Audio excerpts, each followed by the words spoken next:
Assalamualaikum warahmatullahi wabarakatuh. Jadi pada kesempatan kali ini kami dari kelompok 5 akan mempresentasikan tentang kacang hijau sebagai pangan fungsional. Yang dimana anggota kelompoknya ada Nadia Natasha Sri, saya sendiri, Cindy Fatika Sari, Mutmainnah, Ayu Yulinda Irwan, dan juga Andi Aspika Murti. Baik, untuk pembawaan materi pertama akan dibawakan oleh Saudari Inna. Kepadanya dipersilakan. Baik, terima kasih atas kesempatannya. Materi yang pertama itu ada pangan fungsional. Menurut Badan Pengawas Obat dan Makanan tahun 2005, pangan fungsional adalah pangan yang mengandung satu atau lebih komponen fungsional yang berdasarkan kajian ilmiah mempunyai fungsi fisiologis tertentu, terbukti dengan tidak membahayakan dan bermanfaat bagi kesehatan. Fungsi tambahan ini bisa didapatkan dari komponen asli yang tergantung di dalam makanan tersebut. Perubahan karakter fisik kimia akibat adanya proses pengolahan maupun penambahan bahan non-makanan yang memiliki fungsi kesehatan ke dalam bahan pangan yang alami. Next. Nah, pangan fungsional yang dipilih yaitu kacang hijau. Kacang hijau atau Vigna radiata adalah jenis tanaman yang berasal dari suku polong-polongan dan merupakan jenis tanaman budidaya dan palawija yang dikenal luas di daerah tropis. Tumbuhan yang termasuk ke dalam suku polong-polongan atau Fabaceae ini memiliki banyak manfaat bagi kehidupan sehari-hari sebagai sumber bahan makanan yang mengandung protein nabati tinggi. Polong kacang hijau berbentuk silindris dengan panjang 6-15 cm dan berbulu pendek. Kacang hijau sewaktu masih muda, polongannya berwarna hijau dan setelah tua berwarna coklat atau hitam. Setiap polong berisi 10-15 biji kacang hijau. Demikian materi yang sempat saya sampaikan, saya kembalikan ke moderator. Baik, terima kasih. Pemaparan materi selanjutnya akan dibawakan oleh Cindy. Kepadanya dipersilakan. Baik, materi selanjutnya yaitu produksi kacang hijau di Indonesia. Luas panen kacang hijau pada 2023 yaitu sebesar 145,41 ribu hektar, mengalami peningkatan sebesar 35,73 ribu hektar atau 32,58% dibandingkan luas panen kacang hijau di 2022 sebesar 109,67 ribu hektar. Produksi kacang hijau pada tahun 2023 mencapai 166,09 ribu ton, mengalami peningkatan sebesar 33,50 ribu ton atau 25,31% dibandingkan produksi kacang hijau di tahun 2022 sebesar 132,54 ribu ton. Peningkatan produksi kacang hijau selain dipengaruhi oleh peningkatan luas panen, juga dipengaruhi situasi selama tahun 2023 yang mendukung optimalnya pertumbuhan tanaman serta didukung harga yang lebih stabil. Gambar di samping merupakan produksi kacang hijau dari tahun 2019 sampai dengan 2023.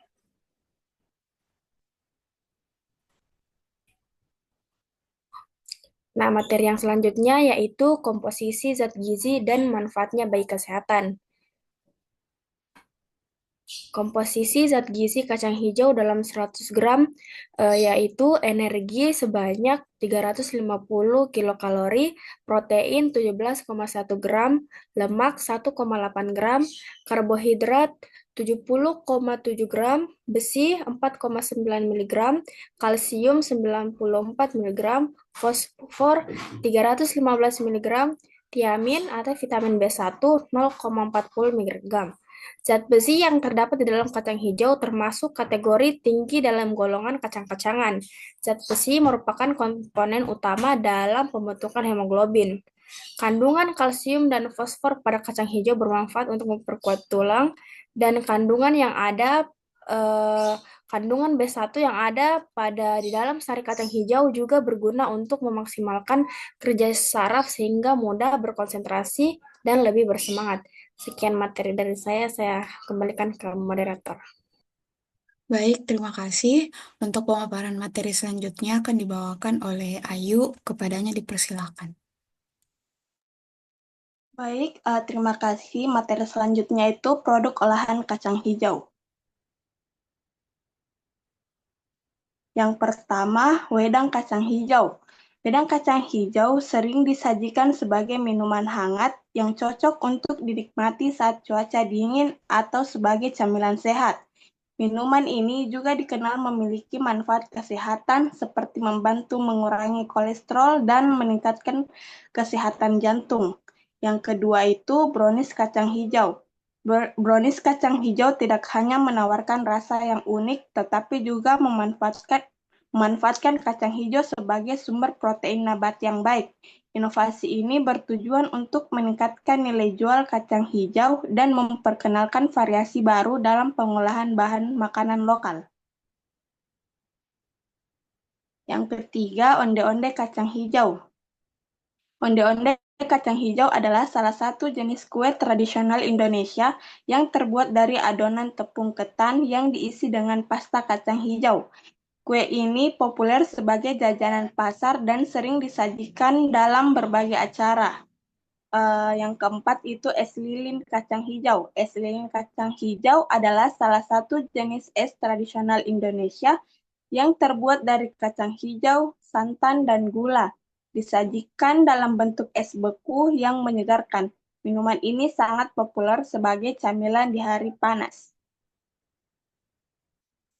Sekian dari saya kembalikan ke moderator. Baik, terima kasih untuk materi pengembangan produk berbasis kacang hijau sebagai solusi masalah gizi akan dibawakan oleh saya sendiri, yang dimana pengembangan produk bubur kacang hijau sebagai solusi peningkatan kadar hemoglobin pada remaja anemia. Nama produknya ialah bubur kacang hijau yang dimana sasarannya ialah remaja putri. Bubur kacang hijau terbuat dari bahan utama kacang hijau yang direndam dan direbus hingga empuk, kemudian dicampur dengan air, gula merah, dan gula pasir untuk memberikan rasa manis.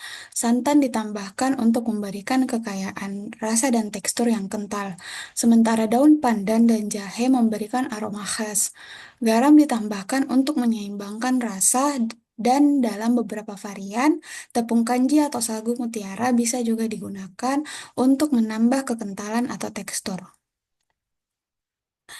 Setelah mengkonsumsi bubur kacang hijau, hasil penelitian menunjukkan bahwa sebanyak 33 responden mengalami kenaikan nilai Hb menjadi tidak anemia, dan sebanyak 2 orang nilai Hb-nya tetap anemia ringan. Anemia yang terjadi pada remaja banyak disebabkan oleh asupan zat gizi yang kurang baik. Hal ini karena banyak remaja tidak mau terlihat gemuk, sehingga sangat menjaga asupan makan. Berdasarkan hasil penelitian yang telah dilakukan dalam meningkatkan kadar hemoglobin, pemberian bubur kacang hijau selama 14 hari mampu meningkatkan kadar Hb pada remaja yang mengalami anemia. Hal ini terlihat dari hasil pemeriksaan kadar hemoglobin yang meningkat setelah diberikan secara rutin selama 2 minggu. Baik, untuk pemaparan materi selanjutnya akan dibawakan oleh saudari Aspika. Kepadanya dipersilakan. Baik, terima kasih atas kesempatannya. Materi berikutnya yaitu pengembangan produksi sari kacang hijau sebagai solusi produksi ASI ibu menyusui. Adapun nama produknya yaitu sari kacang hijau, sasarannya yaitu ibu menyusui bayi umur 0 sampai 6 bulan. Pembuatan sari kacang hijau dilakukan dengan cara merendam kacang hijau selama 30 menit. Setelah direndam, tiriskan kacang hijau dan cuci bersih. Kemudian rebus bersama air secukupnya. Daun pandan dan juga jahe yang telah dimemarkan.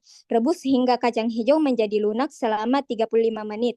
Selanjutnya, Selanjutnya, haluskan kacang hijau yang telah empuk dengan menggunakan alat blender. Setelah benar-benar halus sempurna, kacang hijau tersebut disaring untuk diambil sarinya. Jika sudah disaring, masak kembali dengan menambahkan air secukupnya hingga mendidih. Setelah itu, sajikan sari kacang hijau di dalam botol berukuran 250 ml. Setelah diberikan sari kacang hijau selama 10 hari dengan dosis 3 kali sehari